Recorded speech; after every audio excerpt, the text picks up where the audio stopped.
안녕하세요. 김호준입니다. 어제 최순실 선고가 있었습니다. 최순실에게는 20년을 선고한 재판부와 롯데 신동빈 회장을 법정 구속했습니다. 재판부는 K스포츠재단 70억 지원이 이루어진 때가 면세점 신규 특허 일정을 정부가 검토하던 시기이기 때문에 롯데 청탁이 있었다고 판단했습니다. 소위 제3자 뇌물죄죠. 또한 재판부는 대통령의 요구가 있었다고 하더라도 그 이유만으로 신 회장을 선출한다면 어떤 기업도 뇌물 유혹에서 벗어나지 못할 것이라고 신 회장을 질타했습니다. 그런데 면세점 하나도 재벌의 현안이라면서 어떻게 삼성물산과 제일모직의 10조짜리 합병이 현안이 아닙니까? 20년 가까이 진행되어 왔던 그룹의 삼성그룹의 승계 작업을 어떻게 재판부만 모를 수 있죠? 판사님, 롯데는 대통령이 70억 요구할 때 면세점이란 현안을 재빨리 청탁했지만 삼성은 말 지원만 70억, 재단 204억, 추가 지원 213억을 약속하면서 너무 착하고 너무 겁이 많고 너무 무서워서 어떤 청탁도 생각이 나지 않았고 그래서 그냥 돈을 달라는 대로 다 뺏긴 천하에 둘도 없는 등신이라는 건가요? 삼성이? 이 판결의 의미는 삼성이 그렇게 등신이거나 혹은 어려운 법률 용어로 읊어주면 속아 넘어갈 거라고 국민을 등신 취급한 것이거나 둘 중 하나다. 그래서 이 재판은 최순실 신동빈 재판이 아니라 이재용 추가 면죄부 재판이다. 김호준 생각이었습니다.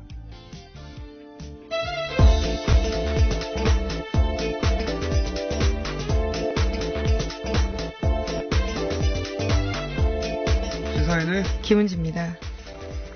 자, 최순실 판결이 났는데 뭐 최순실 중형이야 예고됐던 것이고 예기치 않았던 게 이제 신동빈 회장의 실형이죠? 네, 심지어 법정 구속이 됐습니다. 네. 2년 6개월 선고를 받고요. 곧장 감옥으로 들어간 겁니다. 구치소로요. 네. 네. 여기 롯데그룹 회장한테는 적용이 됐어요. 네.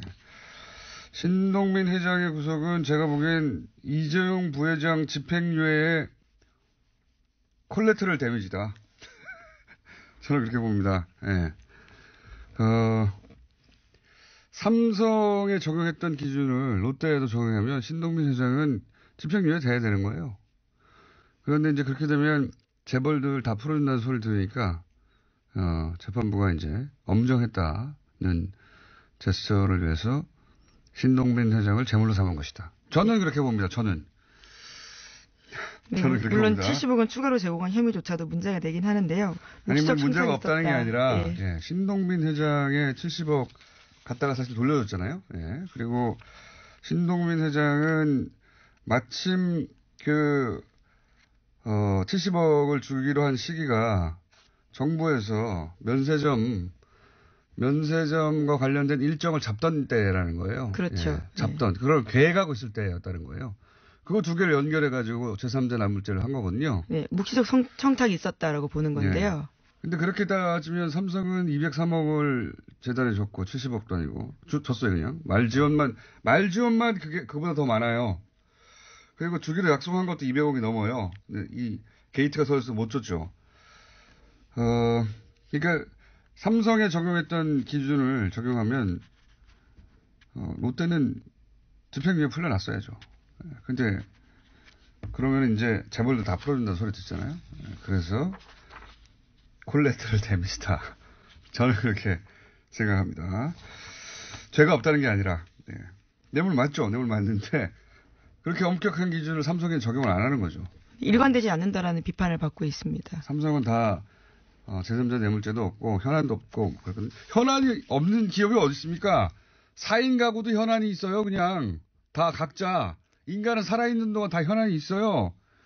근데 삼성은 현안이 없었다는 거 아닙니까 그때? 네, 승계 작업은 삼성이 아주 오래된 수건 사업이자요. 현안이었습니다. 현안이 어떻게 없을 수가 있습니까? 이 거대 재벌에 어떤 현안인가가 문제지. 근데 삼성은 승계가 현안이었다고 그 분야의 전문가인 김상조 당시 그때는 교수였죠. 법정에 가서 증언도 했는데, 아니, 20년 동안 그것만 연구한 사람이, 그것만 연구한 건 아닙니다만, 최고 전문가가 맞다고 하는데 아니래잖아요, 재판부는. 아, 정말. 그리고, 일단, 뉴스 전해주시죠. 뉴스를 들으면서 같이 열릴게요. 네, 관련된 뉴스 전해드리면요. 어제 최순실 씨 2심 선고 있었는데 최 씨는 징역 20년 선고받았습니다. 인정된 혐의는요. K스포츠와 미래재단에 대해서 최 씨가 대통령과 공모해서 기업들 돈을 강요해서 만들어냈다라는 건데요. 이재용 삼성전자 부회장에게 받은 72억 원, 또 롯데와 SK로부터 받았거나 받기로 한 돈은 모두 뇌물로 인정됐습니다. 하지만 말씀처럼요. 이재용 부회장의 항소심과 마찬가지로 경영권 승계를 위한 묵시적 청탁은 없었다라고 판단하고 있다고 합니다. 돈을 괜히 준 거예요. 청탁도 없이. 예. 롯데나 다른 곳은 여기서 롯데만 나왔으니까 롯데는 이제 면세점이라는 현안이 있어서 생각해낸 거예요. 대통령이 돈을 달라고 했는데 현안을 생각해낸 겁니다. 재빨리. 하지만 삼성은 너무 착해가지고 마음이 저는 너무 바보 같아요. 순진해가지고 대통령 돈 요구하는데 나는 아무런 청탁도 하지 말아야지 이랬다는 거 아닙니까? 네, 이재용 부회장 2심 판단에 따르면 강요의 피해자라는 건데요. 말씀처럼 순수한 피해자라는 거죠. 이것도 피해자예요. 지금 최순실 20년 선고 이런 것만 집중 보도하고 있는데 사실은 그 속에 숨어있는 이재용 추가 면죄부 이걸 보도해야 해요. 이걸 보도하는 데가 MBC밖에 없는데 이 승계 작업이 20년짜리고 아니 그리고 거기 안에 보면 또 박근혜 대통령은 그룹 승계 하나를 몰랐다는 거예요. 바보들의 대행진이에요. 삼성과 박근혜. 이재용 말도 안 되는 소리를 진짜. 자, 그래서 어떻게 됐어요? 그 다음 뉴스가 뭡니까? 네, 또 최순실 씨 1심 재판부 같은 경우에는요. 같은 사안에 대해서 이재용 삼성전자 부회장이 2심 재판부와 여러 면에서 다른 판단 내놓은 게 있긴 합니다. 최순실 씨 1심은 삼성이 최 씨에게 제공한 말의 성격을 뇌물로 판단했는데요. 뿐만 아니라 안종범 업무수석도 증거 능력을 인정했습니다. 이것도 핵심을 놓친 분석입니다. 뭐냐면 이재용 재판부는 36억만 인정했는데 여기서는 72억을 인정했잖아요. 예, 그렇죠. 그런데 그러니까 준 사람은 36억을 줬다고 1심에서 판단하고 여기 최순실 받은 사람은 72억을 받았다고 판단한 거예요. 앞뒤가 안 맞는 거죠. 네, 그렇죠. 그래서 1심한테 뭐라고 할 수 있긴 있는데 핵심 이 둘 다 이재용 부회장이 청탁한 건 아니라는 겁니다. 핵심은 돈의 액수가 왔다 갔다 한 거 가지고 이제 이게 틀리지 않느냐 1심 재판부에 대해서 문제 제기하는 건데 핵심은 그게 아니에요. 액수가 좀 늘어나고 줄어들 수도 있는데 핵심은 둘 다 36억이든 72억이든 이재용 부회장이 청탁해서 준 돈은 아니다. 이재용은 제3자 뇌물 무죄 똑같아요. 액수가 좀 바뀐 거지. 그리고 이제 말도 뇌물로 인정했다. 막 이런 얘기 하는데 이게 핵심을 놓친 거라는 겁니다. 청탁을 둘 다 안 했다고 판단하는 게 핵심이에요. 예. 그리고 이제 안종범 수첩 증거능력 인정. 이것도 차이가 있다고 이제 분석을 했던데, 이것도 핵심이 아니에요. 전부 인정된 게 아닙니다. 이재용 부분, 청탁 부분 여기서 최순실 재판에서 인정 안 해요. 이재용 부분 다 뺐어요, 다. 모조리. 이재용 무죄! 이겁니다. 이재용 피해자! 바보! 이거예요. 당했어! 최순실 재판이나 이재용 재판이나 둘 다 똑같이 이재용은 다 빼준 거예요. 그게 이 재판의 핵심이에요. 이재용 면죄부. 다시 한번. 최순실 20년이든 21년이든 19년이든 별로 중요하지 않습니다. 예. 그리고 신동민은 콜레트럴 데미지. 빠져나간 건 오로지 이재용 이겁니다. 원래 최순실 1심 재판이 지난달 26일이에요. 예, 미뤄졌습니다. 갑자기 미뤄졌거든요. 갑자기. 예. 이재용 재판을 먼저 했어요. 순서가 뒤집혀졌거든요. 저는 왜 그랬다고 생각하냐면 2심에서 고등법원에서 면죄부를 먼저 줘야 그 논리를 1심에서 받아서 할 수 있으니까 그렇게 설계된 거라고 저는 추정합니다. 저 혼자. 네. 이 재판부를 다 공범으로 만들어 버리는 거죠. 예. 박근혜 재판 때도 마찬가지로 세 번째 면죄부를 주겠죠. 다 공범으로, 재판부를 다 공범으로 만드는 거예요. 그래야 판사들끼리 삼성 면죄부 주는데 부담도 덜고, 이렇게 차근차근 여론 관리도 가능하고, 역시 맞는 거구나. 저 혼자 강력히 주장합니다. 재판 일정도 그렇게 설계한 거라고. 현안이 없다는 말이 정말 웃겨요. 현안이 없다. 예, 그런데 묵시적 청탁에 대해서는요, 이재용 1심 재판부도 인정하지 않은 바가 있긴 합니다. 그러니까 다 똑같다니까요. 이재용 부분은 다 똑같아요. 이 최순실 재판에도 다 들여다보면 이재용 부분이 차이가 있는 것처럼 약간 해독한 것은 핵심을 놓친 거예요. 묵시적 청탁이 없다. 제3자 뇌물죄 아니다. 이재용은 피해자. 이 논리를 그대로 관철하고 있는 거예요. 그리고 이런 것, 예를 들어서 안종범 수첩은 인정됐다고 그러는데 다른 데만 인정된 거. 이재용 부분이 인정 안 됐어요. 예를 들어서 이재용, 안종범 수첩에 엘리엇 방어라는 단어가 있습니다.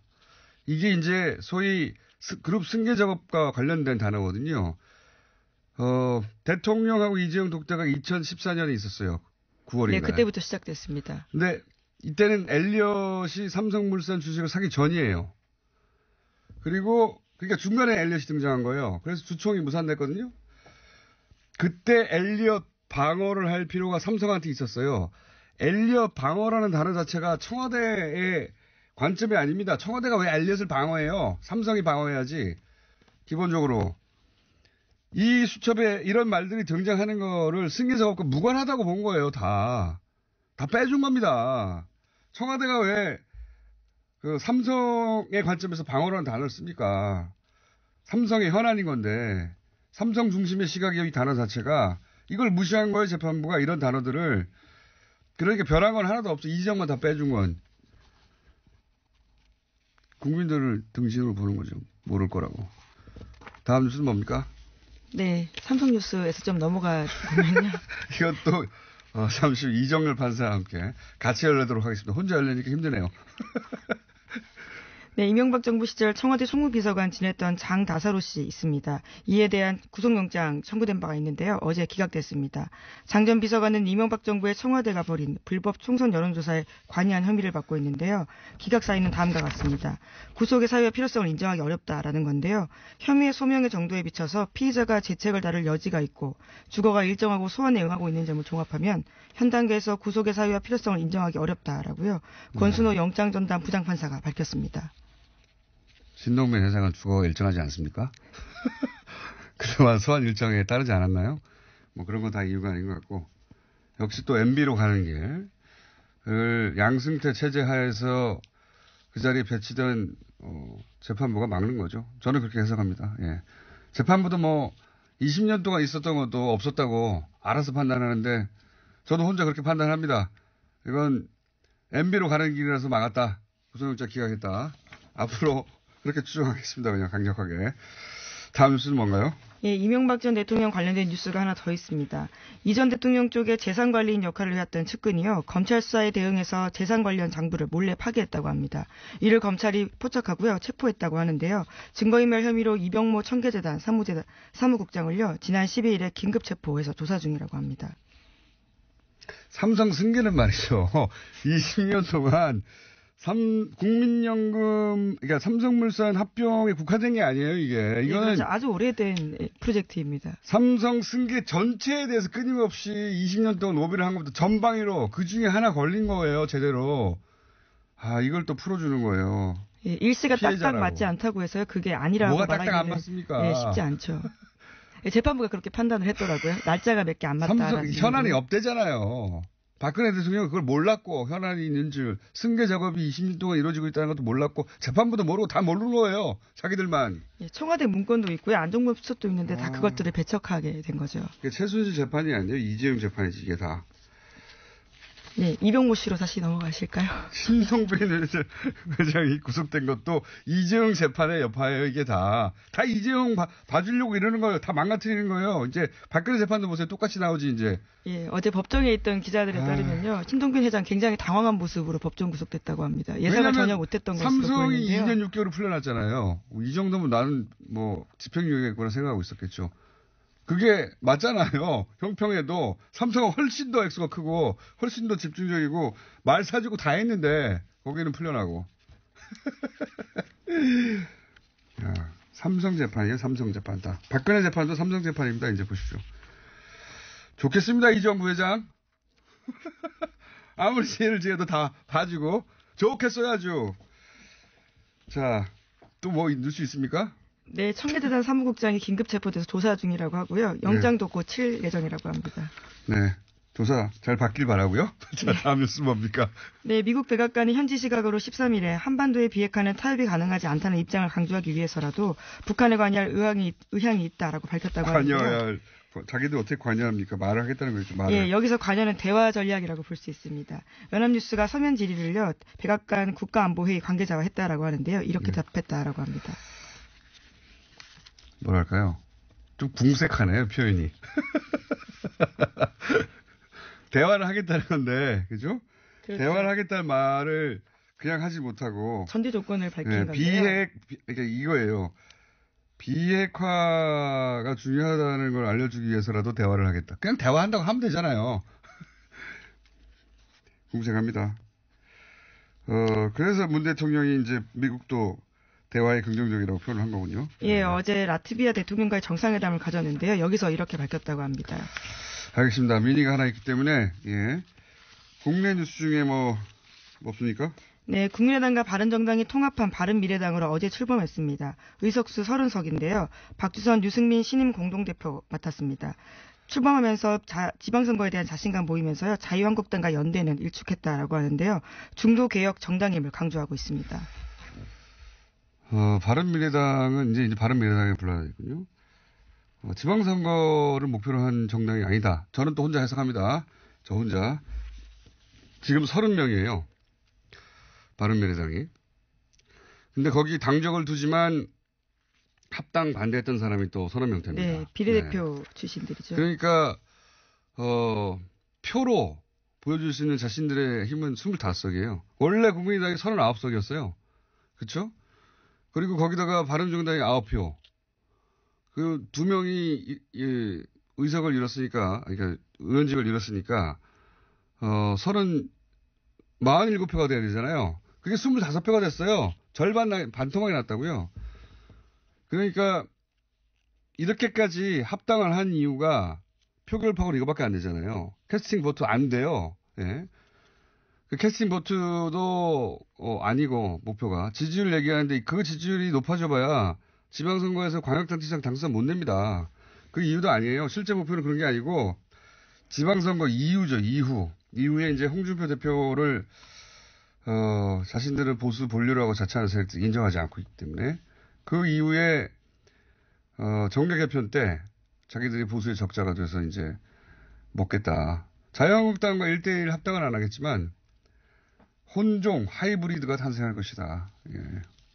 그때 그 자리를 안철수 대표가 바라는 거죠. 자기가 적자가 되는.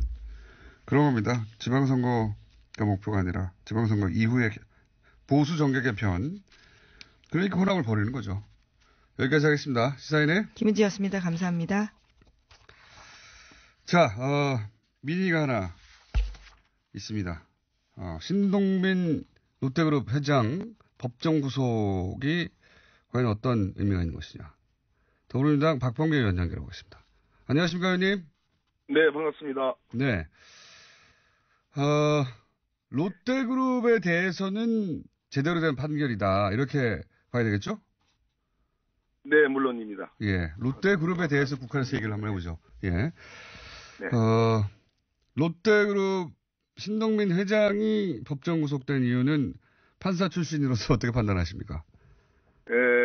롯데그룹에게는 이제 면세점 특허 연장이라는 예. 아주 구체적이고도 분명한 현안이 있었고 안종범 수석의 구체적인 진술이 있었습니다. 네. 그래서 박근혜 전 대통령과 신동빈 회장 사이에 독대에서 이 내용이 다뤄졌다라는 것이 재판부의 판단이고요. 네. 그래서 그것이 부정한 청탁이 있다. 그 제3자 뇌물수수가 성립이 된다. 이런 얘기입니다. 거기까지는 알겠는데 제가 또 궁금한 게 이런 게 있습니다. 네. 이렇게 되면 롯데 타워 있지 않습니까? 예. 제1롯데월드. 네, 제2롯데월드. 이번에 감사원이 감사 개시 결정을 했죠. 네. 그 수사도 힘을 좀 받게 되지 않을까요? 현재는 이제 감사원의 감사 단계니까 예. 아마 어떤 형태로든 간에 성과를 낼 것이고 그에 따른 무슨 수사 의뢰나 고발이 있을 가능성이 있다고 봐야 되겠죠. 의원님이 굉장히 관심을 많이 가지고 있는 여기는 의혹이 많다라고 계속 말씀해 오셨던 사안 아닙니까? 제1롯데월드는 최고입니다. 그게 최고입니까? 제대로 밝혀져야 됩니다. 예. 예. 제가 다스에 관심이 있는 것처럼 의원님은 제1롯데월드에 오랫동안 관심이 있으셨던데 MB 시절에 예. 동안 가면 예. 말씀하십시오. 자료를 많이 들어보셨고 의혹이 많지 않습니까? 이 사안은 그죠? 네네네. 그러니까 이 구속이 그 수사에도 힘을 받을 것이다라는 게 저의 기대 전망인데 그럴까 이렇게 여쭤보는 겁니다. 네, 뭐 롯데 측에서는 해명해야 될 내용들이 많죠. 뭐 악재는 연속적으로 발생하는 거니까요. 네. 그런데 이제 그 신동빈 롯데그룹 회장은 매우 엄격한 법 적용을 통해서 제3자 뇌물죄가 인정되고 법정 구속도 다 됐는데 반면에 삼성 이재용 부회장은 제3자 뇌물죄 이 재판에서도 인정이 안 됐고, 그죠? 예. 사실상 빠져나갔지 않습니까? 예, 그렇습니다. 예, 장시호 영재 스포츠 부분도 다 무죄로 해주고. 예, 그렇습니다. 그러니까 예. 이제 최순실이라는 개인에게 돈을 준 것은 부정한 청탁이라는 요건이 필요 없는 단순 뇌물 수수의 그렇죠. 박근혜 최순실 공모 공동정범이다. 이렇게 인정이 된 거고요. 미르재단이나 K스포츠재단, 영재스포츠 센터와 같은 단체에 돈이 들어간 것은 제3자 뇌물수수라고 봐서 그것은 부정한 청탁이 있어야 된다. 그렇지만 삼성에게는 경영권 승계라는 포괄적 현안 그리고 구체적인 현안으로서 이제 삼성물산하고 제일모직이 합병되면 순환출자를 해소해야 됩니다. 그것을 완화시켜주는 문제, 그리고 삼성생명의 금융지주회사 설립의 문제, 이런 구체적 현안을 인정할 수가 없다. 따라서 부정한 정탁도 인정하기 어렵다. 이런 논리로 사실상 면죄부를 줬습니다. 그러니까 이재용 2심이나 이거 최순실 1심이나 이재용 부회장이 다 제3자 뇌물죄가 빠져나가는 건 동일한 거 아니겠습니까? 그죠? 예, 그렇습니다. 예. 이거 어떻게 보십니까? 그래서 아마도 안종범 수석의 진술에 달려 있는 건데요. 예. 이번 재판부는 뭐 일주일 만에 지난 정영식 서울고등재판부를 이제 세상에 우습게 만들어 버렸죠. 액수는 늘렸어요. 예. 예, 그렇습니다. 안종범 수첩의 증거 능력을 인정하느냐 마냐의 차이였는데 지난번 서울고등의 정영식 재판부는 증거 능력을 부정했죠. 이번 재판부는 증거 능력을 인정을 했습니다만은 그래가지고 72억은 단순 뇌물 수수를 인정을 했어요. 그런 의미 있다고 봅니다. 그러나 이 안종범 수첩에 뻔히 적혀 있는 삼성 대 엘리엇의 문제, 또 순환출자 해소, 또 은산분리, 이 은산분리라는 것이 금융지주회사 설립이라는 의미거든요. 이것이 명백히 이 업무 수첩에 기재가 되어 있었습니다. 근데 이것은 눈을 감았다라는 비판은 면할 수는 없겠습니다. 이게 소위 이제 삼성이 오랫동안 원해왔던 그 승계자고 다 연결된 단어들이지 않습니까? 그렇습니다. 예, 결정적 단어들인데, 그러니까 지금 그 안종범 수첩도 최순실 관련된 것들은 인정이 됐지만, 그리고 단순 뇌물이 인정이 됐지만, 그 아주 핵심적인 이재용의 3조 뇌물죄에 대한 부분은 인정 안 해준 거 아닙니까? 그죠? 예, 그렇습니다. 물론 1심에서는 안종범 수첩 전체를 다 인정 안 해줬지만, 이재용 2심에서는. 이재용 2심에서요? 예, 이번에는 일부 인정하였으나 결정적 부분은 또 인정을 안 해줬다. 그래서 어쨌든 이재용 부회장은 이 최순실 1심을 통해서도 1심과 마찬가지로 면죄부 받을 부분 다 면죄부를 받았다. 이렇게 봐야 되겠죠? 그렇습니다. 그 안종범 수첩에 있는 그 몇 가지의 키워드들에 대한 안종범 수석의 진술, 이 부분은 아까 롯데 같은 경우는 아주 명확하게 안종범 수석이 진술을 했는데요. 이 삼성 관련해서는 안종범 수석이 명확한 진술을 하지 않은 한계가 있긴 있습니다. 그러니까 재판부에 인정하지 않은 부분은 이 일면에서는 이해가 됩니다만, 그럼에도 불구하고 저쪽에 문영표 전 보건복지부 장관 재판에서는 1심, 2심 모두 다 이 승계 작업 그리고 구체적 현안들을 다 인정을 했기 때문에 결국은 우리나라 법원이 보기 나름이다. 코에 가면 코걸이, 귀에 가면 귀걸이다. 그 비난은 그러니까 이게 참 네. 이재용 봐주기고 이런 추세라면 박근혜 전 대통령 1심도 역시 이재용 부분은 다 삼자 뇌물죄 다 털어주지 않겠는가, 그죠? 이 재판부입니다. 예. 이 김세현 재판부가 이제 박근혜 대통령 선거할 똑같은 논리로 다 풀어주지 않겠 결론은 이미 나와 있는 겁니다. 그러니까요. 이재용 부회장은 그럼에도 불구하고 이재용 부회장은 그럼 어떻게 해야 됩니까? 대법원에 가서 해결해야 됩니까? 어떻게 되나요, 이거? 그럼에도 불구하고 이 김세현 재판부의 판결은 의미가 있습니다. 72억을 내 단순 뇌물수수 인정을 했죠. 네. 그 얘기는 거꾸로 정영식 재판부는 36억의 코어 스포츠에 들어간 그 용역 대금만 인정을 했고 대상 국외도피를 부정했는데 72억을 이 재판부가 인정했기 때문에 제가 보기에는 정영식 재판부의 판결을 이 재판부가 김세현 재판부가 이제 일주일 만에 구체적인 그러니까 말의 소유권과 관련해서 명의가 누구로 되어 있느냐는 중요하지 않다. 그렇죠. 말 소유권 하나 인정해 준 거예요, 지금 추가로. 실질적인 사용권과 처분권이 있으면 된다라는 판례를 이 김세현 재판부에서 지적을 했습니다. 네. 이 얘기는 무슨 얘기냐면 정영식 재판부는 그 판례가 있음에도 불구하고 그에 아예 눈을 감아버렸다는 얘기죠. 그렇기 때문에 대법원에서는 제가 보기에는 이 부분은 분명히 파기될 가능성이 매우 높다. 그러면 재판부 72억 뇌물로 다시 법정 구속될까요? 제가 보기에는 또 양형에 관해서도 중요한 얘기를 했습니다. 김세훈 이번 재판부는 2번씩이나 판결문에 양형 이유에 대해서 설명을 했습니다. 그리고 법원이 인정하고 있는 양형 기준을 국민들께 설명을 드렸는데요. 이 얘기는 무슨 얘기냐면 나는 국민들에게 설득이 있는 판결을 한 겁니다라는 일종의 제스처거든요. 그렇기 때문에 대법원에서는 판기가 되고 그러면 다시 하급심으로 내려오는데 제가 보기에는 이재용 부회장이 신병도 다시 고려될 가능성이 매우 높다 이렇게 보여집니다. 그러면 그렇게 안 되면 어떻게 책임지실 겁니까?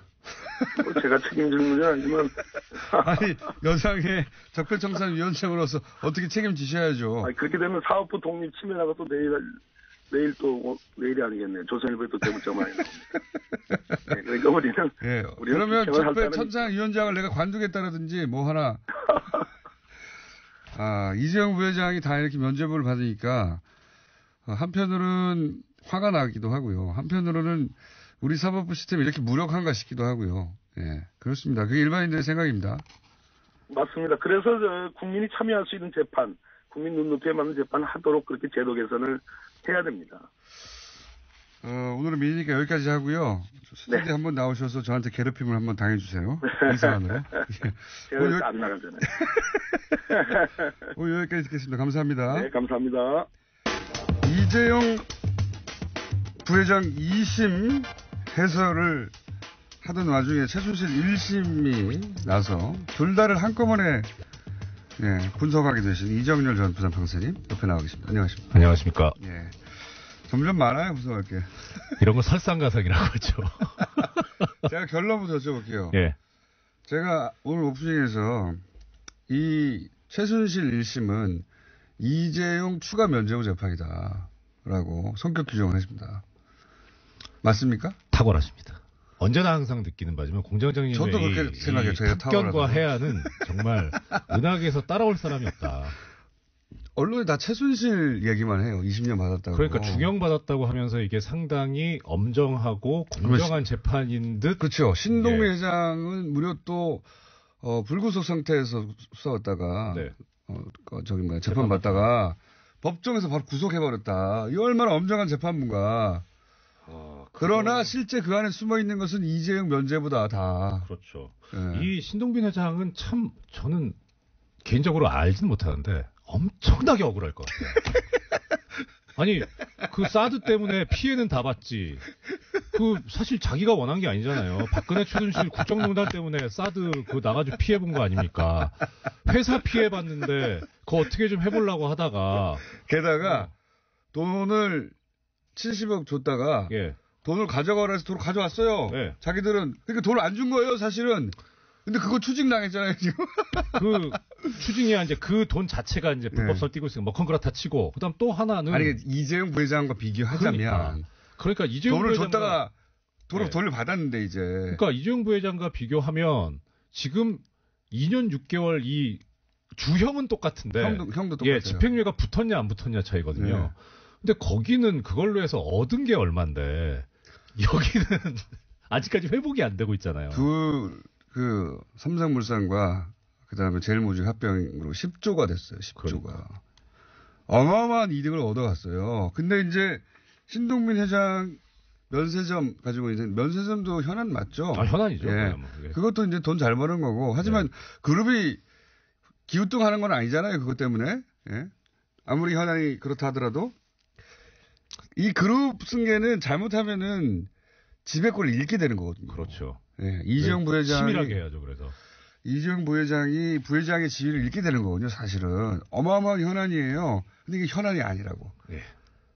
일단 그 공장장께서 오프닝에서도 말씀하셨고 조금 전에 그 뉴스 브리핑 타임에서도 말씀하셨는데 네, 좀 흥분했습니다. 예, 아니요. 저는 저기 이 일반적이고 건전한 상식을 가진 그 국민이라면 당연히 흥분할 수밖에 없는 지금 상황이. 그리고 뉴스는요. 네. 이재용 부회장 다시 한번 면죄부 받아 이런 걸로 깔려야 되는 거예요. 그렇죠. 정상적인 사회라면.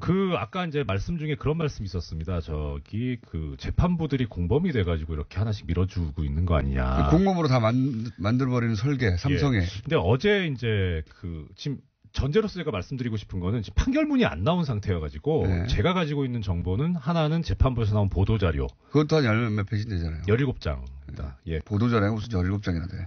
그리고 그다음에 이제 각종 기사들 그리고 그 법정의 현장에서 이 김세윤 부장의 선고 그 이야기를 요지를 직접 듣고 메모를 한 사람이 있어요. 그 사람으로부터 넘겨받은 자료 이게 전부인데 그 정도면 엄청난 자료예요 지금. 현재로서는. 네. 근데 거기에 이제 그 법정에서 김세윤 부장이 이런 말을 했다고 합니다. 이 부정한 청탁 관련해가지고 관련 사건 1심 항소심 결론과 같이 판단했다.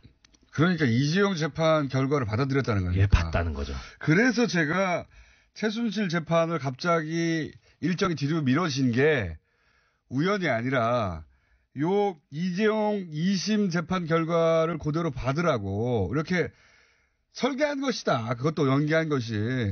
저 혼자 주장하는 바입니다. 외로워하지 마십시오.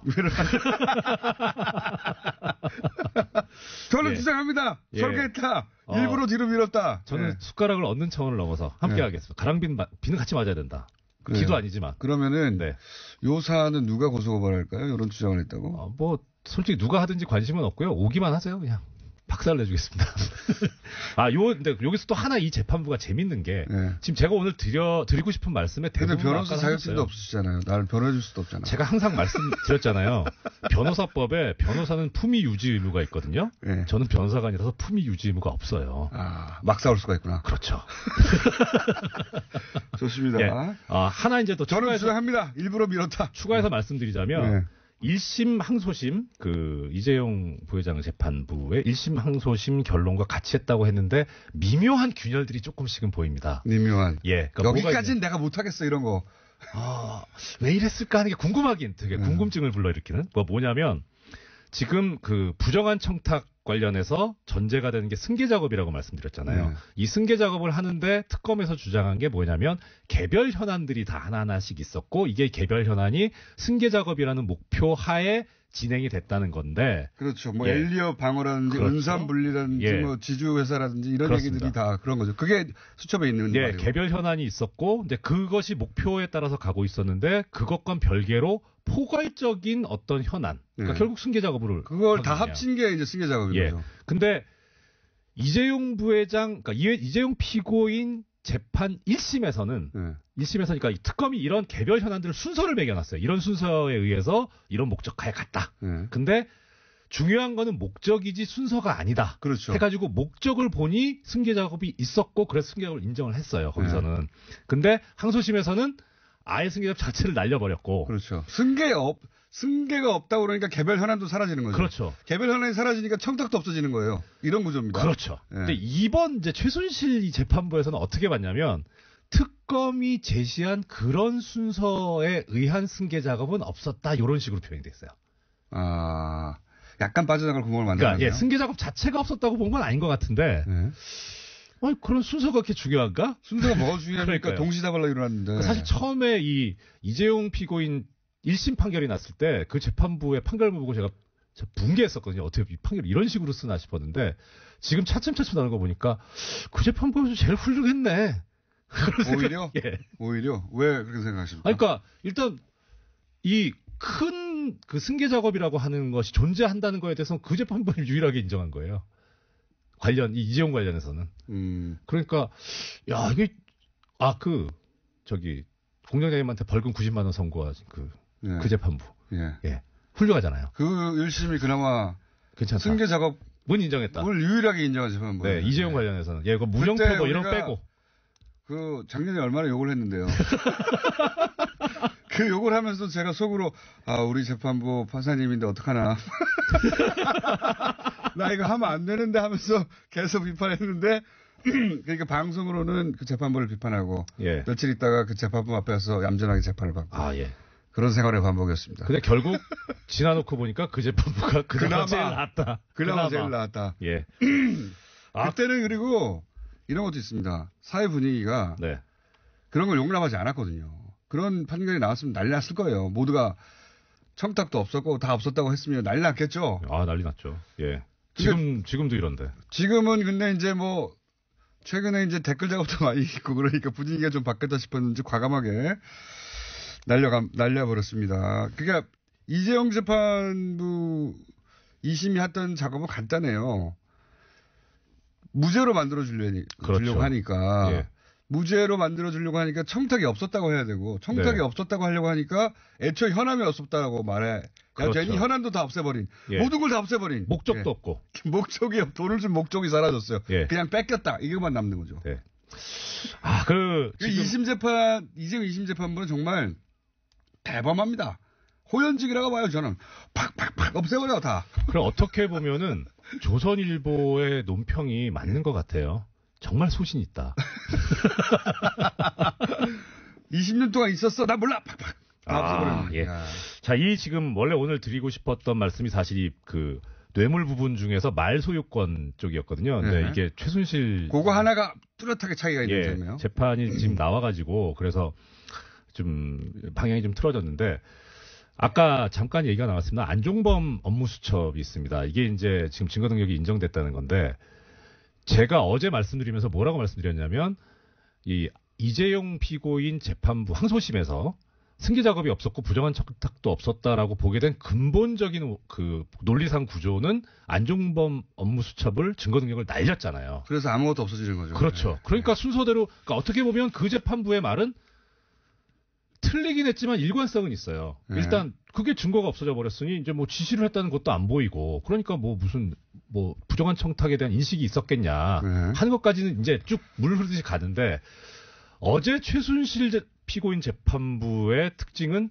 종범실록의 증거 능력은 인정은 하는데 부정한 청탁을 있었다고 볼 수도 없고 인식도 없었다 이렇게 본 거예요. 그중에 이재용 부회장과 관련된 부분만 인정되지 않은 거죠. 그러면 결과적으로는 그래 보이는데 그걸 인정했다면 청탁이 없었다고 말할 수가 없잖아요. 그건 판결문을 봐야 될 것 같은데 일단 그런데 만약에 이게 증거 능력을 그렇다고 증거 능력은 제한적으로 인정하고 뭐 그럴 수 있는 게 아니라 인정하면 하는 거고 아니면 아닌 거거든요.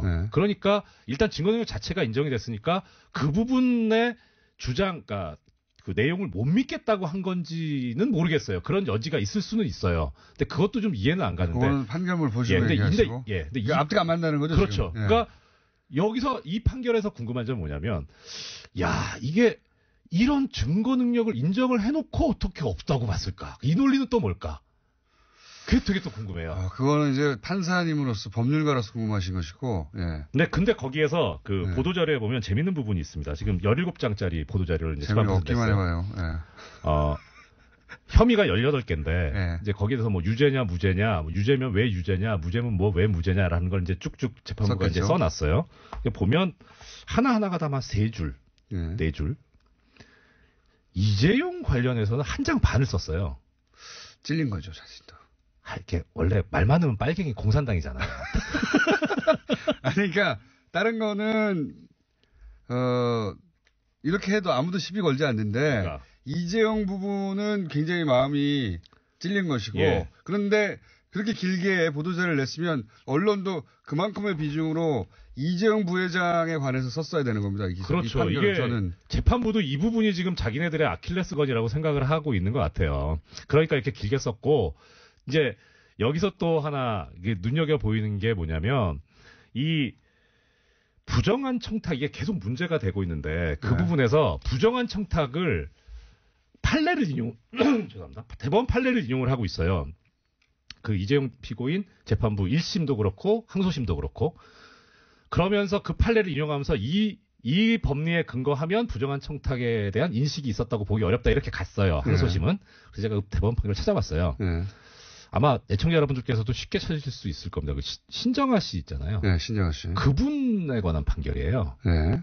근데 거기서 뭐라 그랬냐면 이 부정한 청탁이라고 하는 거는 묵시적으로도 가능하다. 네. 가능한데 막연히 선처를 바란다 이런 정도 가지고는 부정한 청탁이라고 볼 수는 없다. 네. 하면서 그때 신정아 씨 관련해서 무죄를 선고했는데 이유가 뭐였냐면 청탁 비슷한 게 있긴 있었는데 이것도 너무 막연하다. 예, 막연하고 그리고 당시에 사회적 기업, 사회적 공헌을 위해서 기업들이 항상 막 미술관에 이렇게 문화사업에 지원도 하고 기부도 하는 그런 것들이 장부상으로도 나오고 여러 군데 나오기 때문에 그냥 그 중에 일환으로도 볼 수 있으니까 이걸 가지고 청탁이라고까지 인정하는 거는 뭐 과하다 이런 취지였었어요.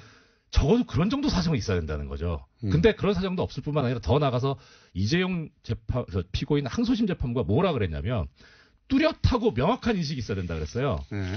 우리가 애청자 여러분 많이 들어보셨겠죠. 미필적 고의라는 얘기를 합니다. 그랬을 수도 있겠군. 하면 이제 이게 고의범이 되는 거예요. 근데 이상하게 부정한 청탁은 명확해야 된다는 거죠. 그러니까 판결을 만들어버린 거예요. 그거를 근데 최순실 피고인 재판부에서 그대로 따다 쓴 겁니다. 이재용한테만. 그러니까. 기가 막힌 거죠. 저는 그냥 상식적으로 봐서 이런 게 이해가 안 갑니다.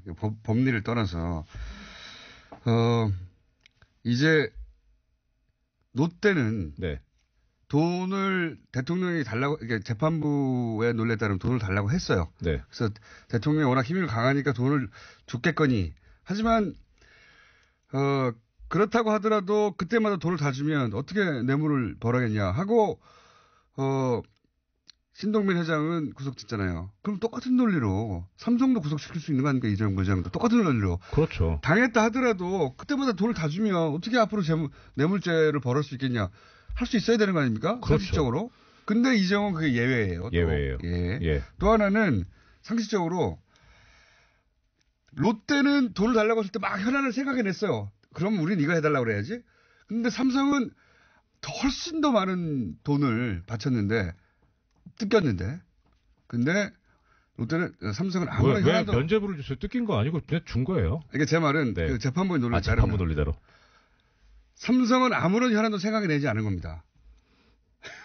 없었다니까요. 그러니까 삼성은 그냥 그동안 돈을 달라 할 때마다 그냥 돈을 막 주고 말았지. 아무런 현안도 생각해내지 않았다. 무서워서.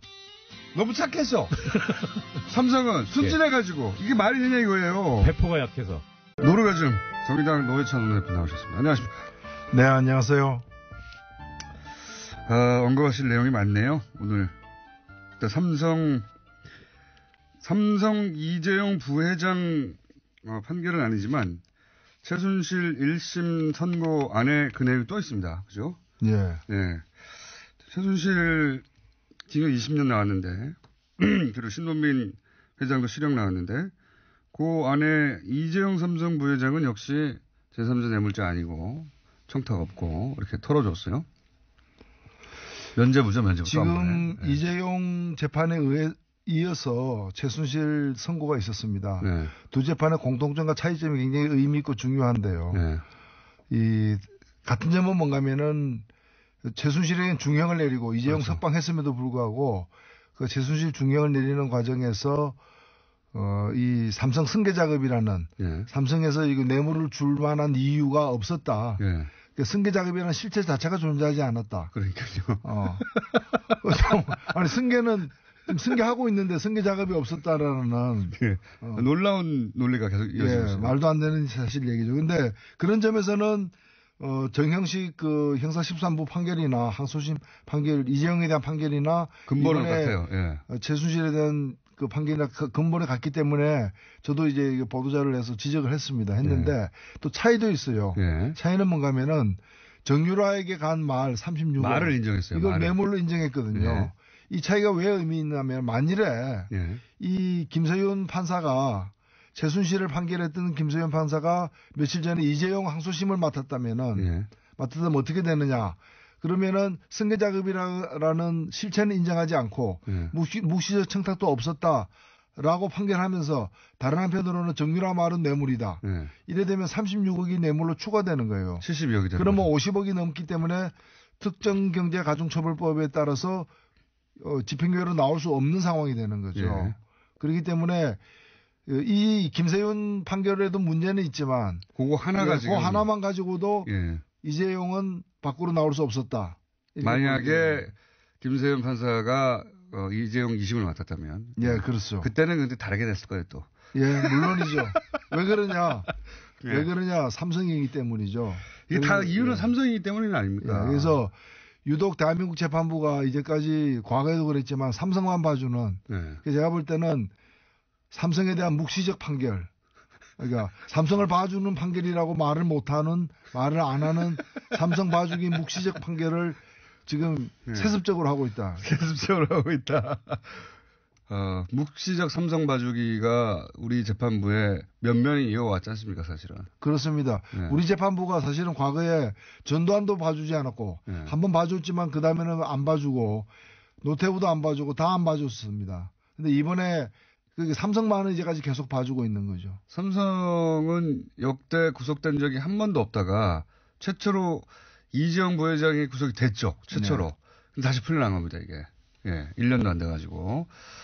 그 이전까지 2대에 걸쳐서 구속이 없었죠. 없었습니다. 예. 3대째 와서 구속은 됐는데 다시 풀려난 겁니다. 만일에 이병철 전 회장이 창업주나 또는 이건희 회장이 당시에 그 정경유착이라거나 뭐 비자금 횡령 등의 여러 사카린 밀수 사건 등으로 인해서 그 제대로 구속되고 처벌받았으면은 그 후대 그 손주가 이런 일을 할 리가 저는 없다고 봅니다. 겁나서 못하겠죠. 겁나서 못하는 거죠. 네.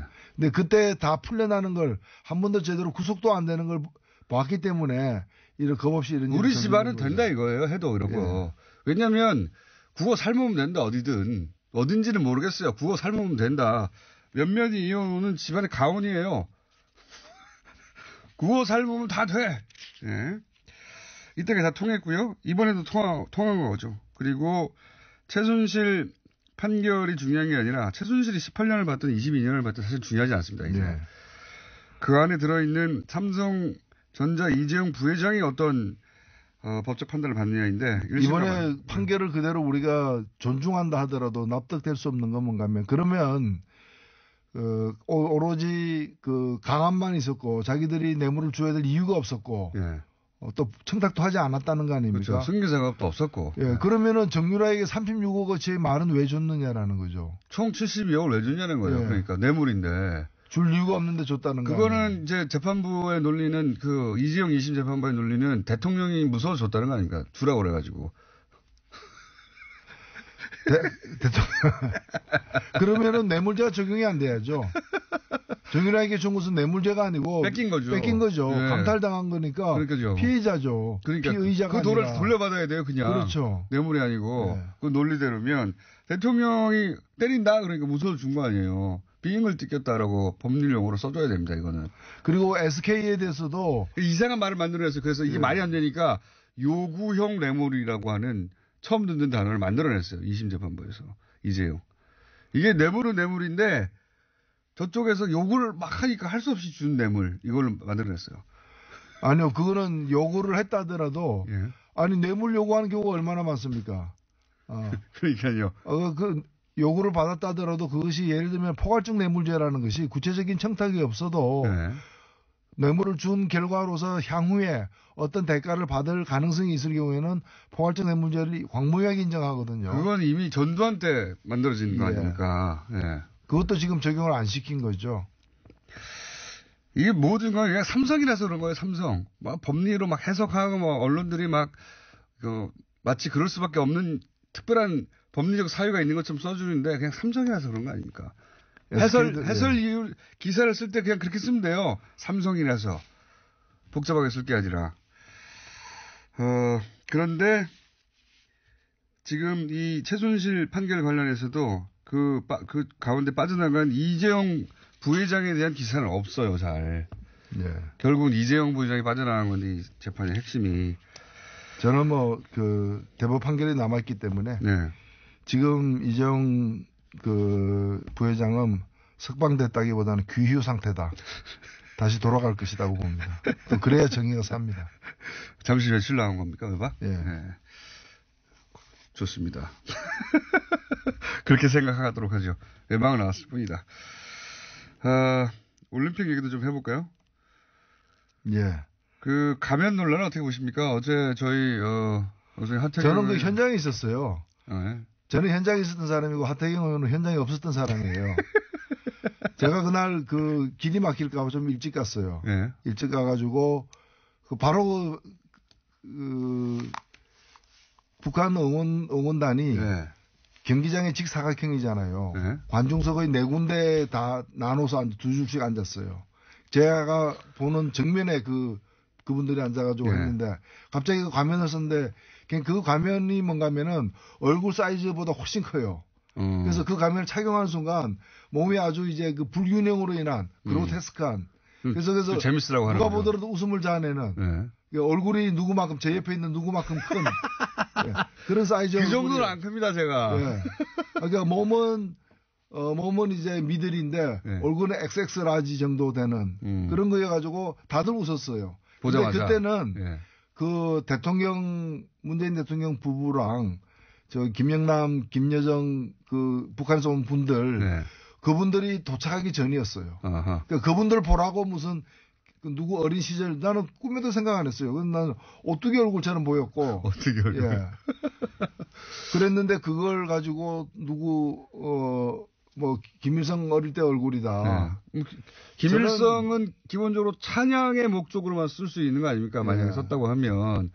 그렇죠. 그게 따지면은 그런 이제 우스꽝스러운 소재로 눈을 뚫어가지고 네. 쓸 수 없는 거죠. 그렇죠. 당연한 건데. 없는 건데. 하태경 의원은 그 눈을 이제 북한의 노동당이 뚫으라고 결정했을 뿐만 아니라. 그러니까 제가 볼 때는. 당의 결정이다. 우리는 그런 상상을 못 했는데. 네. 그걸 보자마자 그렇게 생각했다는 거는. 네. 부처 눈에는 부처만 보이는 거예요. 소시적에 그 공부를 많이 해가지고. 예. 우리는 그 공부가 부족해가지고 그런 거 봐도 그 연상이 안 되는데. 하태경 의원이 참고로 예. 소시적에는 또 주사파였기 때문에. 그렇죠. 그 공부를 많이 했는데. 예. 또 그 공부도 제대로 했으면 눈 뚫으면 안 된다는 걸 알았을 텐데 그 공부를 또 하긴 하되 제대로 안 한 거예요. 그러니까 중도 이렇게 그만두는 바람에. 신세대 전력이라고. 예. 예. 이제 북한의 지도부가 신세대로 바뀌었기 때문에 신세대로서 이제 새로운 실험을 남한에서 하는 건데 그 실험을 하태경 의원만 알아본 거예요. 아무한테도 효과가 없고 하태경 의원한테만 효과가 있었던 겁니다. 자, 하태경 의원 또 다음 주에 나도 또 한마디 하겠죠. 또 물어봐야지. 예. 아니요, 다음번에도 이제 남북 교류가 앞으로 더 있을 것이기 때문에 계속해서 이제 그런 식으로 여러 가지 코멘트를 할 것 같아서. 예. 예. 걱정이 안 됩니다. 걱정이 안 됩니다. 저는 사실 하태경 의원 나와가지고 적당히 물러서거나 혹은 이럴 수도 있고 저럴 수도 있다고 할 줄 알았는데 더 세게 당이 구멍을 뚫었다. 제가 그랬거든요. 아니 최고조는 사진에다 어떻게 구멍을 함부로 뚫냐. 그리고 그걸 어떻게 쓰냐. 그랬더니 당이 결정한 거라고, 북한에. 거기서부터 제가 빵 터져가지고 계속 듣고만 있었거든요. 어디까지 가나. 우주 끝까지 가더라고요. 이거 가지고 계속 제가 놀리겠습니다. 그 공연을 한 거 보면요. 예. 저는 그 삼지연 공연도 갔었고 뭐 그 개막식 또 리셉션 다 참석을 했었는데 주요 행사에 다 가셨나요? 다 갔습니다. 네. 삼지연 관현악단 제가 그 보면서 저는 평양에서 아리랑 저 공연을 네. 그 15만 명이 동원되는 아리랑 공연 3번이나 본 사람이에요. 그 어마어마한 예 그리고 만경대 예술단 뭐 이런 네. 그런 공연을 참 많이 본 사람인데 이번에 보면서 굉장히 이 좀 뭐랄까 절제자제하려고 애를 썼다. 그리고 뭐 심하게 얘기하면 이 남한에 있는 그 우리 대한민국 국민들 눈치 보려고 애를 많이 썼다. 그 굉장히 맞춰줬다고 가사도 바꾸고. 예, 가사도 바꾸고 곡 선정하는 것도 제가 볼 때 심지어는 미국 눈치까지 봤다. 미국 사람들이 좋아하는 미국 노래도 3곡이나 들어가 있었고요. 아, 그래요? 예. 원수의 나라 미국에 대해서요? 홍화의 골짜기라고 우리 어릴 때 그 많이 불렀던 레드리버 벨리라는 노래가 있는데 그런 이제 미국의 오래된 팝이죠, 사실은. 그런 노래 그다음에 올드 브렉조 있죠. 예, 예. 그걸 또 어떻게 번역했는가 하면 흑인이 영감조 제목이 맞는 말이네요. 예, 맞는 말. 그래서 그런 이제 미국의 아주 대중적인 그런 노래들까지도 레퍼토리에 집어넣을 정도로 신경을 많이 가사 중에 이제 북한을 뜻하는 단어들이 있으면은 그걸 또 바꿨다면서요? 예, 사실은 그거는 그 남북 간의 사전 조율을 한 걸로 알고 있어요. 그래서 우리가 그 가사 때문에 남측에서는 그 곡 빼라라고 요구하니까 빼지 않고 가사를 그럼 바꾸겠다. 가사를 바꾸겠다. 그래서 태양이라거나 이런 그렇죠. 특징을 김일성을 상징하는 연상시키는 이런 걸 다 뺐는데 그런 걸 뺀 사람들이 얼굴을 갖다가 김일성 얼굴로 해서 가면 쓰고 이렇게 나타나렸다는 것 자체가 말이 안 돼. 앞뒤가 안 맞는 얘기죠. 근데 사실 중국에서 중국 뭐 어떤 행사였죠? 중국 행사에 가는데 북한 공연단이 뭐 노래를 빼거나 하라고 했더니 돌아가 버렸잖아요, 그냥 그때네. 그렇죠. 예, 그 정도로 북한은 자존심 빼면 시체입니다, 원래. 그런데 다 맞춰줬거든요. 실제 이번에 그 공연 같은 경우에. 근데 이제 우리 언론에서 그런 걸 전혀 보도하지 않고 가면 같은 걸로 막 난리치고 그러니까 속상했을 거예요, 사실은 한편으로는. 이렇게까지 했는데 과거에 비해서는 훨씬 더 노력했는데 또 하나 그 과거에 없었던 예가 뭔가면은 이제까지 그 남측에 와서 공연한 적도 여러 번 있었고 또 우리 대한민국의 또 예술단이 가서 또 공연한 경우도 있었지 않습니까? 서로 그리 있었는데 단 한 번도 남측을 방문했던 공연단이 북한으로 돌아가가지고 김정일이나 뭐 위원장이나 이런 사람 만나가지고 칭찬받고 이런 게 없었어요. 이번에 그렇죠. 그 삼지연 관현악단 전원이 맞습니다. 전원이 단체 사진을 그 김정은 그 지도자와 함께 찍었어요. 찍었는데 그래서 이번에 이제 그 지휘자가 이제 그 옆에 앉고 김정은 바로 옆에 앉고 해가지고 전체 단체 사진 찍은 그 보도를 봤는데 그만큼 이번에 갔다 오는 것에 대해서 북한이 나름대로는 정성을 쏟았다. 맞습니다. 볼 수 실제 내용으로 봐도 그렇고 이렇게 북한이 많이 양보한 적도 없고 그리고 뭐 그 여동생이 내려와서 말하자면 최고 권력의 여동생이 내려와서 남한에서 태극기 올라가고 애국가 부르는데 기립하고 이런 것도 처음이거든요. 그쪽에서는 정말 많이 양보했어요. 예의를 찾아온 손님답게 예의를 차렸다. 저는 그렇게 평가하고 싶습니다. 그러니까요. 우리가 거꾸로 뭐 제가 아침마다 여기 새벽에 올 때마다 YTN을 듣거든요. 그러면 YTN은 북한 공연단에 대해서 어떻게 보도하냐면 냉랭한 남한 민심이 위축됐다 이런 식으로 보도해요. 아예 그렇게 깔고 들어갑니다. 아예 그 공연이 실패했다 혹은 우리 남한에서는 그들을 반기지 않는다고 전제해버리는 거예요. 아예 기정사실로. 그게 사실은 사실이 아니든 그렇게 만들어 가고 싶은 거죠. 근데 저는 이 잔치가 누구 잔치입니까? 우리 잔치잖아요. 그러니까요. 그리고 그날 저는 개막식 때 보면 제일 먼저 들어오는 깃발은 태극기였어요. 맞아요. 가장 큰 깃발이었고 가장 먼저 개양되었고 올림픽 깃발은 그 개막식 끝날 때 개양됐기 때문에 마지막까지 태극기만 휘날리고 있었어요. 그 잔치에 온 손님들인데 그러면 고맙죠.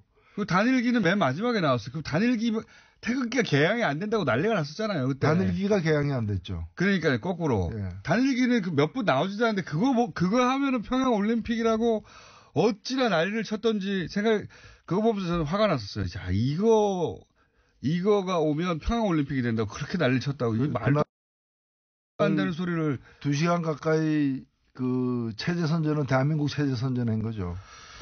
사실은 언론을 진짜 크게 욕을 먹어야 되는 겁니다. 그 단일기 때문에 평양 올림픽이 된다는 식의 주장을 할 때 그게 말이나 되는 소리냐고 사실은 취급해야 되거든요. 그 뉴스를. 그런데 똑같이 취급하니까요. 완전히. 실제 개막식을 본 세계의 어떤 누구가 그것 때문에 다 평양 올림픽이 됐다고 생각합니까? 단일기 때문에. 아무런 논란도 되지도 않을 걸 가지고 논란을 만들어낸 거예요. 평양 올림픽이면은 인공기가 휘날려야죠. 이전에 논란이 됐던 게 실제 벌어지면 아무 일도 아니라는 걸 우리가 계속 확인해 가는 건데 그 논란을 계속 보도해 주니까 정말 논란처럼 돼버리는 거죠. 그리고 그 가짜 뉴스들이 많았던 거죠. 그러니까 이제 그날 그 태극기가 먼저 들어오고 태극기가 유일하게 개양되는데도 다른 깃발이 개양되는 것처럼 또 인공기를 휘날리는 것처럼 그다음에 뭐 배지를 달고 저는 배지 단 사람도 이번에는 못 봤어요. 배지도 뺐어요. 맞아요. 예전에 꼭 배지 김일성 배지나 이렇게 달고 왔었는데 배지도 없습니다. 이번에는. 오히려 자유한국당 이런 데서 좀 이번에 배지 달고 나타났어야죠. 예. 이승만, 박정희 이렇게 2명 배지 딱 달고 나타나가지고. 자, 정상회담을 제안하고 갔어요. 이거 어떻게 될 거라고 보십니까? 예, 쉽지 않은 일이죠. 사실은 굉장히 무거운 주제입니다. 겁니다. 복잡하고. 결국에는 정상회담 안 하냐의 문제는 앞으로의 이제 이후 과정이 어떻게 될 거냐인데, 지금 대체로 보면은, 초창기에 이제 미국은 이제 압박이냐 대화냐 둘 중에 하나다. 둘 중에 하나는 당연히 압박이다. 그래서 대화에 대해서 굉장히 걱정하고 꺼려하고 대화 때문에 압박이 손상될까봐 효력이 떨어질까봐 걱정을 했는데 그게 이번에 참석한 펜스의 얼굴에서도 그렇죠. 태도에서도 많이 이제 드러난 겁니다. 펜스는 이바에다 압박이라고 쓰고 그렇죠. 근데 이 트럼프가 이제 이 올림픽 과정을 지금 아직 끝나지 않았습니다만 이 과정 중에 보여준 태도는 이건 약간의 희망도 섞여 있는 관측입니다만은 압박과 대화가 병존하는 동시 진행하는 걸 미국이 받아들이기 시작했다고 저는 봅니다.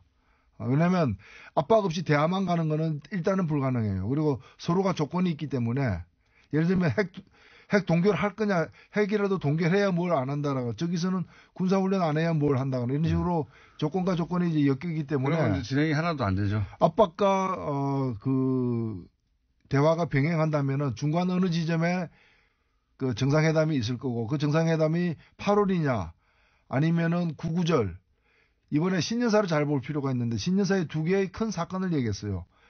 그 김정일 신년사에 하나가 이번에 올림픽이고 평창 올림픽이고 하나가 자기들 그 건국 한 구구절이거든요. 9월 9일인데 그 두 행사를 성사시키기 위해서 충돌이나 대립을 갖다가 이제 해소시키자라고 제안을 한 거기 때문에 제가 볼 때는 정상회담이 구구절 전에 있거나 8월 15일 경에 아니면은 구구절 이후에 있거나 직후에 올해 연말에 이렇게 될 터인데 이까지 상황 관리가 가장 힘들고요.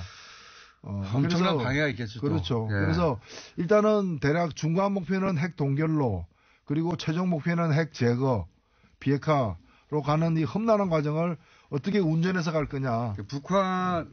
북한도 다루기 어렵고 미국도 다루기 어려운데 또 국내 민심도 또 다루기 쉽지 않죠. 보수 정당이 또 사실은 사사건건 북한과 관련해서는 저쪽에서 북핵 포기를 얘기하지 않는데 대화에 응하는 것은 또 북한이 이용당하는 거라면 공격할 거 아닙니까? 그럼 100%죠, 100%. 중요한 거는 미국과 현 정부가 미국과의 대화를 잘 해서 인식의 어떤 기반 죄송합니다. 인식의 그 공유 이런 걸 많이 만들어내야 돼요. 제가 볼 때 뭐 자유한국당 떠드는 거는 중요한 건 아니고요. 자유한국당 거의 마지막까지 아베하고 같은 얘기를 할 거기 때문에 마지막까지 아베 같은 얘기. 그리고 맞죠. 어떻게 한국 대통령을 만나가지고 한미 훈련을 하지 말라라고 얘기를 할 수가 있어요.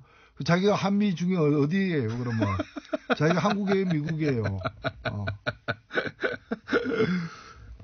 훈인가 보죠. 훈. 한미 훈. 어쨌든 그리고 또 일본 돌아가서 자기들끼리는 그게 내정 간섭 어떻게 내정 간섭이냐 자기들끼리 떠들죠. 그걸 또 중앙일보가 대서스필 해줍니다. 일본이 화났다고. 하나도 말도 그게 무슨 상관이에요. 그런 거는 화난 것이 그거는 질환으로 취급해야지 그냥 감정의 표현으로 취급할 수가 있나요, 이거는. 자, 현안 한 가지만 또 짚고 시간이 다 돼가지고. 바른미래당에 출범했습니다. 저는 이제 보수 재편의 일환이라고 저는 생각하는데, 안철수 대표는 대표를 안 맡았어요. 이거 왜 안 맡았을까요? 그건 안 맡았다기보다는 제가 볼 때는 못 맡은 거죠. 못 맡았다? 왜냐면은 네. 그 국민의당 과거 국민의당 안에서 그 이른바 중재파들이 네. 통합 함께하는 네. 함께하는 조건으로다가 물러날 것을 요구했고 물러나는 시간을 네. 그 통합 전이냐 후냐 가지고 실갱이하다가 결국에는 물러난다는 걸 약속을 받아낸과 동시에 통합 직후에 물러나는 걸 양해한 것이죠. 그래서 원래 계획이 물러나는 건 아니었다. 그러나 일단은 물러나는 건 하나 현실로 수용을 했기 때문에 물러난 상태에서의 뭐 전략이나 뭐 대응이 있겠죠. 일부 해석, 이런 해석도 있습니다. 지방선거 결과를 책임져야 되는데, 어차피 크게 뭐, 눈부신 결과가 나올 건 아니니까, 그때, 대표가 되면은, 유승민 대표 혼자 대표가 되면 어쨌든 책임지고 물러날 테고, 그 다음에 자기가 등장할 수 있지 않겠냐. 이런 계산이 있을 것이다라는 이야기가 오래전부터 있었어요, 그건 근데. 예. 뭐, 결과적으로 그렇게 될지는 모르겠지만, 네. 그걸 계산으로 해가지고 그렇게 했다면은, 예. 뭐 까마귀 날자 배 떨어지는 거나 다름없이 까마귀 수준이 되는 거죠, 이제. 자, 남의 당 얘기는 한 조심스러우셔 가지고. 어렵습니다. 예. 자유한국당 얘기는 자유롭게 하시는데, 예. 바른당 얘기는 바르게만 하셔가지고, 예. 오늘은 여기까지만 하는 걸로. 자, 지금까지 정의당의 노회찬 원내대표였습니다. 감사합니다. 네, 명절 잘 쓰십시오. 불친절한 애겠습니다.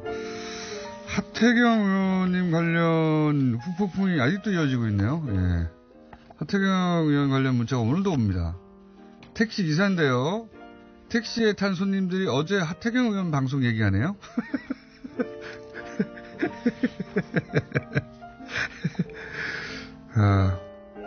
하태경 의원님 방송을 다운로드 받아서 듣고 저는 알아 누웠습니다. 레전드네요.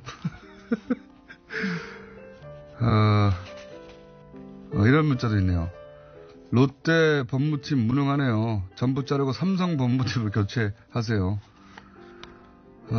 그리고 뉴스 공장 들으면서 택시를 탔는데 택시 아저씨가 끄랍니다. 이미 틀어놓았다고.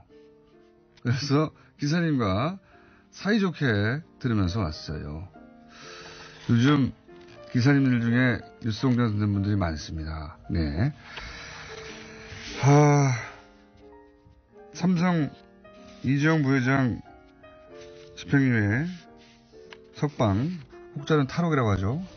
에 관해서는 앞으로도 다른 언론이 많이 다루면 저희도 안 할 텐데 예 계속 다루겠습니다.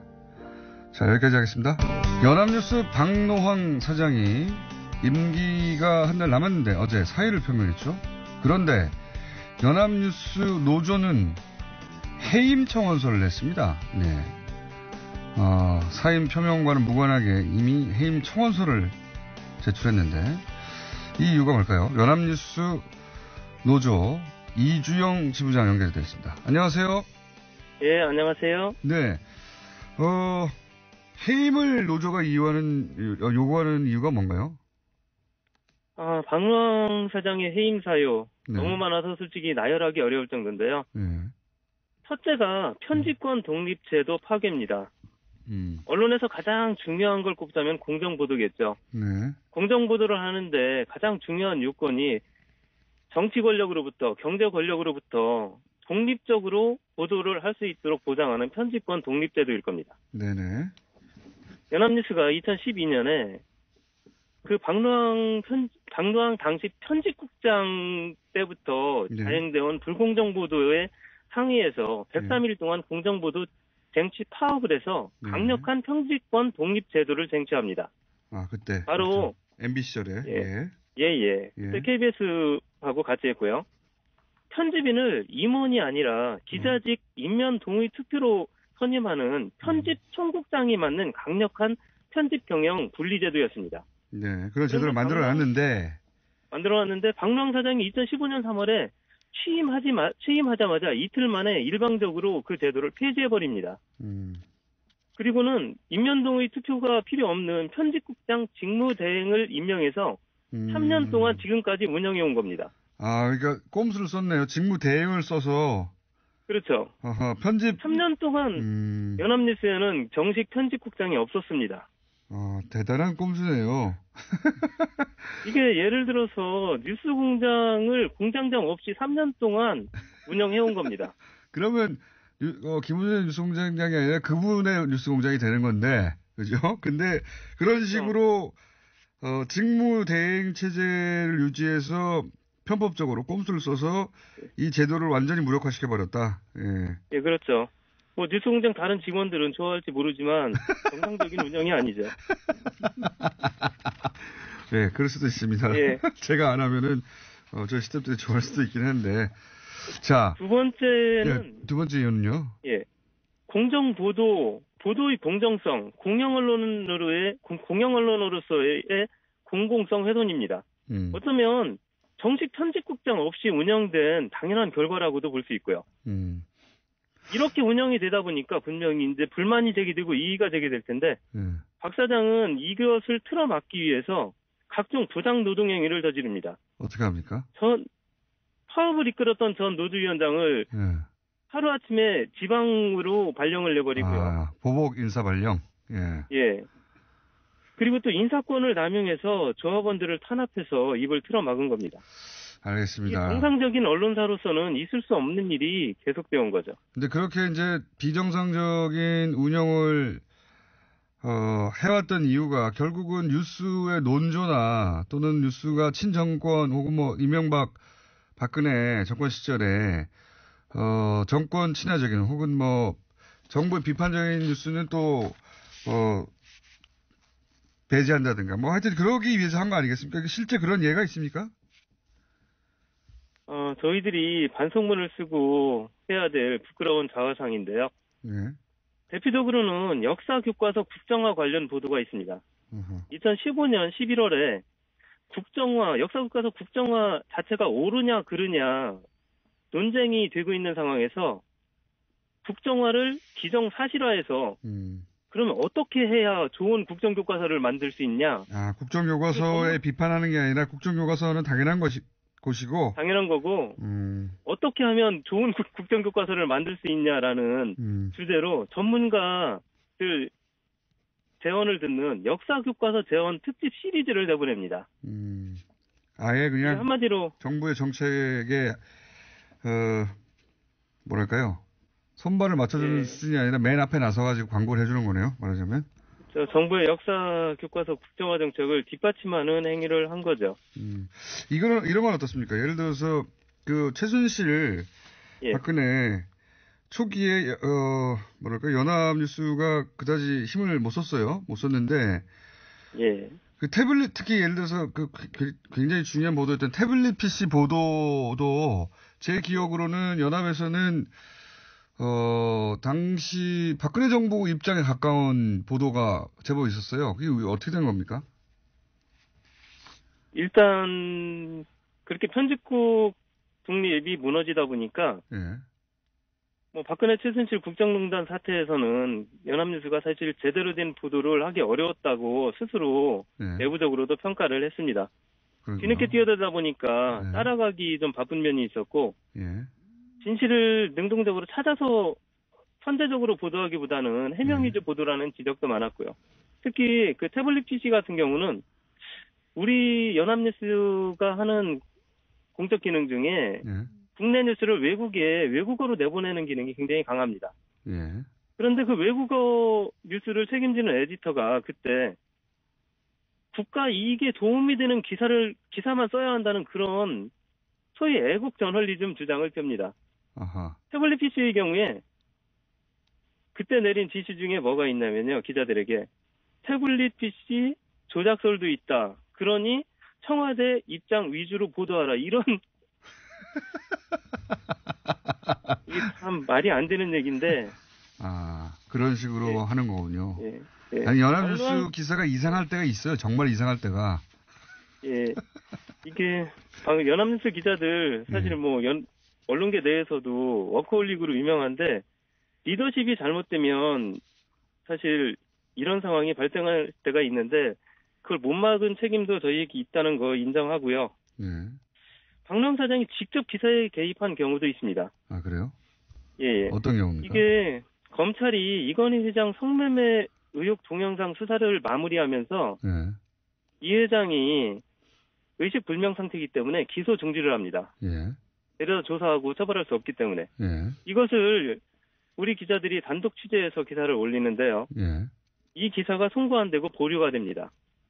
보류 상태에서 편집인인 상무를 통해서 박노영 사장에게 보고가 됐고요.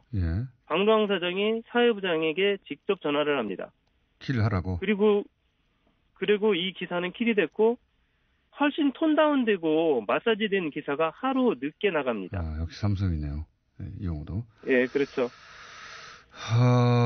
그리고 연합의 상무이사 조봉래 씨가 장충기 사장한테 보냈던 문자도 충성 문자였죠. 예. 저희들이 너무 부끄러워서 본인들은 아직도 회사를 위해서 일한 일이다라고 잘못한 게 없다고 주장을 합니다. 지금도. 그런데 너무나 부끄럽고 국민들 볼 면목이 없어서 우리 후배들이 사과하고 반성문을 쓴 사안입니다. 장충기 비례전략실 사장한테 보냈었죠. 누워 계시는 이건희 회장님을 소재로 돈을 뜯어내려는 자들이 있다. 나라와 국민, 기업을 지키는 일이 점점 어려워집니다. 이러면서. 알겠습니다. 부끄러운... 네, 제가 오늘은 더 길게 시간을 확보하고 전화 연결을 했어야 됐던 사안이네요. 연결하고 보니까. 저는 간단하게 해임 청원서를 왜 제출했는지만 듣고 끝내려고 했는데 하실 말씀이 더 많이 남아있는 것 같은데요. 오늘은 여기까지 하고요. 저희가 한 번 더 연결할게요. 스튜디오 직접 모시거나. 연합뉴스가 망가진 역사도 사실 만만치 않지 않습니까? 예, 그렇습니다. 네, 그래서 하실 말씀이 많은 것 같은데 오늘 끊어야 돼요. 진짜 그래요? 이번에는 진짜 바꾸려고 열심히 싸우고 있습니다. 지부장님 끊어야 됩니다, 이제. 다음에 다시 뵙겠습니다. 대신 저희가 스튜디오에 한번 모시겠습니다. 빠른 시간 내에. 제가 조만간 모신다고 해놓고 1년 넘게 안 모신 분들 많거든요. 근데 이번엔 아주 빨리 모시겠습니다. 네. 오늘 말씀 감사합니다. 고맙습니다. 연합뉴스 이주영 지부장 모시겠습니다. 꼭. 자, 덕분에 과학하고 앉아있는 시간이 5분밖에 안 남았다. 자, 빨리 합시다. 뭡니까? 너무 중요한 얘기라서 옆에서 끊지도 못하겠고, 진짜. 앉아있는데. 끊어서는 안 되지만. 일단 아까 하태경 의원 주장 말기 많잖아요. 가면의 구멍. 저한테도 그걸 자꾸 물어봐요. 제가 뭘 안다고. 뭘 물어봐요? 그게 모르겠어요. 항의하시고. 하태경 의원 같은 방송에 나가는 사람으로서 같은 방송을 대신 받아주고 있어요? 네. 그래서 제가 하태경 의원한테 이런 얘기 좀 드리고 싶어요. 칼 세이건이 한 얘기인데 특이한 주장에는 특별한 증거가 필요하다. 그러니까 그 정도로 주장을 할 것 같으면 증거를 갖고 와라. 증거요? 특별한 주장. 가면을 뚫은 사람이라든가, 눈을 뚫은, 혹은 김 씨를 직접, 증인으로 모신다거나, 이제 좀 그만하셨으면 하는 생각이. 아니, 저는 계속 하면 좋겠어요. 재미있어서 그런가요? 저는 할 때마다 빵빵 터져요. 어쨌든 오늘 할 얘기는 뭐냐면, 지금, 좋은 매물이 나와서 소개를 시켜드리려고 하는데, 이게 인류 역사상 가장 비싼 건축물이에요. 근데 총알의 10배 속도로 지구 궤도를 돌고 있기 때문에 우주정거장? 부동산이라고 하기 좀 못하고 매우 빠르게 움직이는 동산인데요. 이동식 주택이죠? 그렇습니다. 공중부양 이동식 주택. 여기에 미국 정부가 2025년부터 연방 예산 투입을 폐지하고 민영화를 하겠다. 우주정거장을? ISS 국제우주정거장을. 그렇게 며칠 전에 이제 최종적으로 이 백악관 입장이. 저는 이해가 가는 게 이제 우주정거장은 특별한 대상이 아니에요. 우주에서 이게 초기에 러시아하고 미국이 경쟁적으로 우주정거장 써 올렸잖아요. 그렇죠. 그러면서 그 안에서 웬만한 실험도 다 했고 아예 사람 없이 무인으로도 많이 돌려놨고 사실 그게 명분이긴 합니다. 네. 지금 우리 계속 얘기했지만 미국이 이제 달하고 화성으로 다시 유인 탐사를 또 하려고 하기 때문에 화성 가려고 하는데 네, 거기에 이제 예산을 쏟아붓겠다. 그 얘기인데 나사에서 그렇게 말을 했고요. 근데 한편으로는 이제 트럼프 정부가 과학 예산을 지금 깎고 있으니까 아하. 거기에 또 이제 등 떠밀린 감도 없진 않죠. 그러니까 그걸 유지할 비용이 없다. 그죠. 돈은 안 되겠다. 예, 그런 면도 있습니다. 근데 어쨌든 예산이 깎아졌을 때 가장 먼저 버릴 만큼 관심이 줄어든 것도 있겠죠. 그렇죠. 근데 이게 문제가 좀 있는 게 뭐냐면 일단 그런 입장을 이해하면서도 한편으로는 이게 사왔으면 좋겠네 우리가. 제가 지금 그 얘기 하려고 하는 건데 사실 오늘 결론입니다. 그게. 사자. 그러니까 그거 어차피 로켓 기술 미국이 우리한테 못하게 하니까 네. 이미 올라가 있는 거 사자. 그래서 뭐냐면 지금 나사에서 내놓은 금액이 네, 얼마예요? 대략 1년에 30억 불이니까 한 3조 원 되는데요. 1년에 3조. 우리가 이런 정도 예산을 집중 운영해본 경험이 있지 않습니까? 정부가. 4대강 때 있었죠. 그렇습니다. 네. 이게 20 몇 조면 이거 7, 8년간 완전히 임의로 우리 마음대로 운영할 수가 있는 거죠. 그리고 우리 우주인 거기서 보내서 계속 실험도 할 수 있잖아요. 그렇죠. 그리고 우리가 지난 시간에 얘기했지만은 지금 2021년 정도면 자체 할부 안 됩니까? 할부? 될 것 같아요. 얘기 잘하면. 이거 좀 살 데가 없어가지고 얘네들도 네. 고민이 많거든요. 30년 할부 이런 걸로 해가지고 하면 좋겠네요. 그러니까 우리 발사체 만들면 이제 여기 왔다 갔다 하기도 좋고 네. 발사체로 이제 충분히 갈 수 있는 높이에 있으니까. 그래서 이제 여기서 뭐 이쪽에서는 별별 제한을 다 해요. 이걸 뭐 저 부자들을 위한 우주 호텔로도 쓸 수 있다. 3조짜리 호텔은 그러니까 뭐 일부만 쓰는 거죠. 네. 그 실험실로 쓸 수 있다 어쩌고 하는데 어쨌든 이거를 사오면서 네. 그 인공위성 발사 기술 관련해 가지고도 주라 그러면 덤으로 좀. 네. 네. 아 이거 좋은 것 같은데? 그래서 지금 사실 이걸 지금 보잉사가 운영을 하고 있어요. 네. 근데 보잉사가 살 것 같진 않거든요. 네. 그래서 이 기회에 우리 정부가 좀 몇백 걸고 매매 계약을 좀 가계약을 몇백만 원 아니고 몇백억 걸고 예 몇백억은 걸어야겠죠. 계약금으로 네. 체결해 놓고 게다가 아니 자원외교로 날린 게 얼만데요. 그러니까 이 정도 하면 정말 껌값이죠 이거는. 아니 산 다음에 나중에 또 팔면 되잖아요. 이건 또 실물이 있잖아요. 그러니까 우주에 떠 있고 이게 지구상에서 다 보인다고 이게 태양, 달, 금성 다음으로 밝은 거예요 이게. 여러분이 보면서도 모르고 지나쳤을 때. 삽시다. 그리고 이게 지금 이름이 뭐죠 이 우주정거장? 국제 우주정거장 ISS라고 그러죠. 인터내셔널 스페이스 스테이션. ISS. 네. 플랜 ISS에 계획 한번 해야 되겠네요. 3조 정도 모으자고. 근데 우리가 좀 유리한 게 뭐냐면 네. 이게 사실은 지금까지 이제 처음 만들 때 유럽 16개국이 만들었는데 미국이 지금 독단적으로 혼자 판다고 나서고 있긴 해요. 그 문제 좀 소유권 등기 이전 문제가 약간 있을 수가 있는데 네. 지금은 미국이 해결하라고 해야죠. 예, 전망은 트럼프 정부는 그 정도는 그냥 밀고 나가지 않을까. 이명박 전 대통령께서 이제 소유권 문제가 항상 그렇습니다. 있는 땅들을 가지고 있는데 굉장히 뛰어나게 많이 하셨잖아요. 네. 그런 어떤 노하우도 이거는 있고. 힘센 사람이 다 미국이 해결하면 되고요. 예. 그리고 우리나라 사람 중에 여기 가서 11일이나 체류했던 사람이 있지 않습니까? 이소연. 이소연. 예. 그렇죠. 예, 있는 사람 많지 않거든요, 국제적으로. 사실은 이소연 씨를 우주에 보내는데도 큰 돈이 들었는데. 그렇죠. 착각이 당한 거 아니에요. 네. 그리고 그 관련한 정보도 안 주거든요, 러시아에서. 잘 안 주죠. 그것 때문에 이제 고산 씨도 좀 어려움을 겪고 전에 교체가 되고. 우리 마음대로 갈 수 있고 얼마나 좋습니까? 7년, 8년 동안 우리 마음대로 갈 수 있고. 5년만 하죠, 5년만. 그럴까 좀? 5년이면은, 더 이상 궁금증은 사라질 수 있다. 그러니까 이게 이제, 유럽이 근저당을 설정하고 있는 거군요? 말하자면은. 네. 요거는 미국이 해결해 주겠죠.